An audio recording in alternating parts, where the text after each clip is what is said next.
We always get asked this question: what is the difference between a job and a visit? Now, if you are someone who is moving away from jobber, this might make a total sense because they have a similar kind of a model. But softwares like House Call Pro, they operate on a bit different terminology, as you may say. So in this video, I'm going to break down what's the difference between job and visit, and then what are different options available under each. So for example, to understand this, I'm going to use three examples. One is a one-day painting job. So to understand it, the job is the scope of the project or the work. For example, you are doing a painting job which is supposed to take 1 day, and that's the bigger scope or the bigger idea of it. And one job can have multiple visits as well. So in this case, because it's just a 1 day job which is supposed to be like taking 9 to 5, for example, there's just going to be one visit.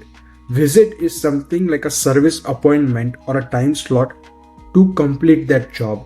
For instance, if it's a commercial bathroom remodel, which is supposed to take, for example, 5 days, each day is mainly like an appointment or a plan. For example, if you're using a Google Calendar, then it's just like on a Google Calendar, you have a task for 1 day, second day, third day, etc. So visit is mainly those tasks for sub modules which are put onto calendar to achieve the bigger scope of the work, which is bathroom remodel job. So on day 1 you are going to be doing a demo, on day 2 you are going to be a plumbing, etc. So these visits are supposed to take, for example, few hours each day ultimately, and then it's gonna ultimately be helping to complete the bigger job, which is bathroom remodel.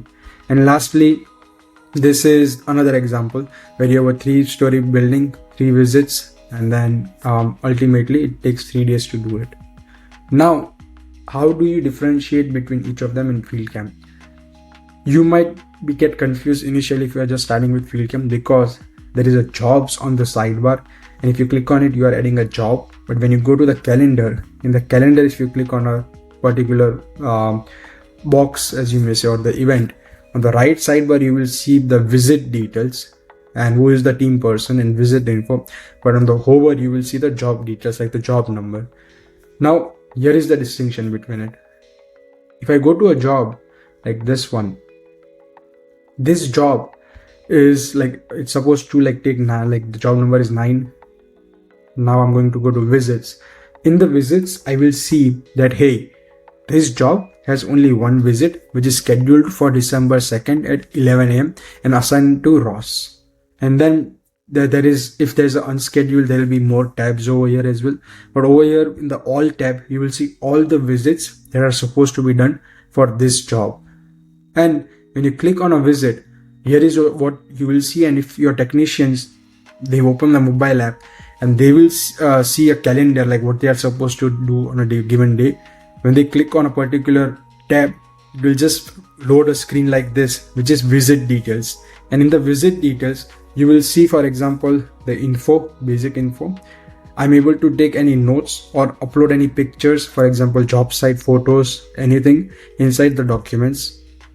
Logs is mainly the FieldCamp's logging technology, where your technicians can track miles, cost, expense, labor cost, personal hours, etc. In another video, I'm going to explain you an advanced setup where you can customize what you want to track, and maybe you can also learn how to set up an automated calculation to calculate something like labor cost based on the technician's hourly labor rate. So then you get that, okay, this technician took 3 hours at this particular job and the hourly rate is $150, then total labor cost is $150, and the job income was, let's say, $200, so profit is $50. So you can track these kind of things at a log level. And assets is mainly if there's any invoices or estimates that this person has made, then they can do that as well. At a visit level, you have the functionality to edit the visit, mark it as confirmed, mark it as an extra visit, there's visit history, and then ultimately deleting the visit. For another scenario is, if your technician is opening a visit, will they be able to see all these things? No. So based on the different permission groups, they will either see this visit is just like, okay, if it's a technician pro, they can create a new visit because let's say the work was not complete, they want to come back tomorrow. That's one option. And if it's an admin or dispatcher, then they can edit it as well. What happens is, from a mobile app, if the technician changes the status of the visit, then this timestamps. What I mean by that is, for each button that is pressed, like reach destination, start work, we timestamp it. So at the end, we can tell you that, hey, this job took XYZ hours, and then ultimately you mark the job as complete. Once all the visits within the job are marked complete, the job will be automatically, the job status will automatically turn into completed as well. Then if there's any logs at different visit level, it will just converge everything into one tab for jobs. And lastly, there is any invoices or estimates that are there for this job will be under the assets tab. So over here, this is the difference between a job and a visit. And the good thing is you can also schedule extra visits. So what I mean by that is, for example, because this job is marked complete, I am not able to add anything, but until it is marked complete, I am able to add new visits to it. So how do I do that? Is mainly, I'll just go to schedule job visits. I'll see I add a new visit. So I can add a new visit if the work is not done and schedule it for another date or time. And if you see practical scenarios, as I said, there's painting with 1 visit, for example, there's remodeling with 5 visits, and you can use job as the main organizing, like a project, and then visits as something that will be put on calendar.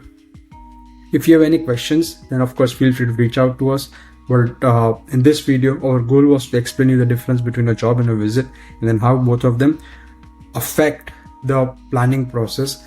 And in another video, we'll cover how the route planning happens for the visits. But if you have any questions, as I said, reach out to us. Thank you.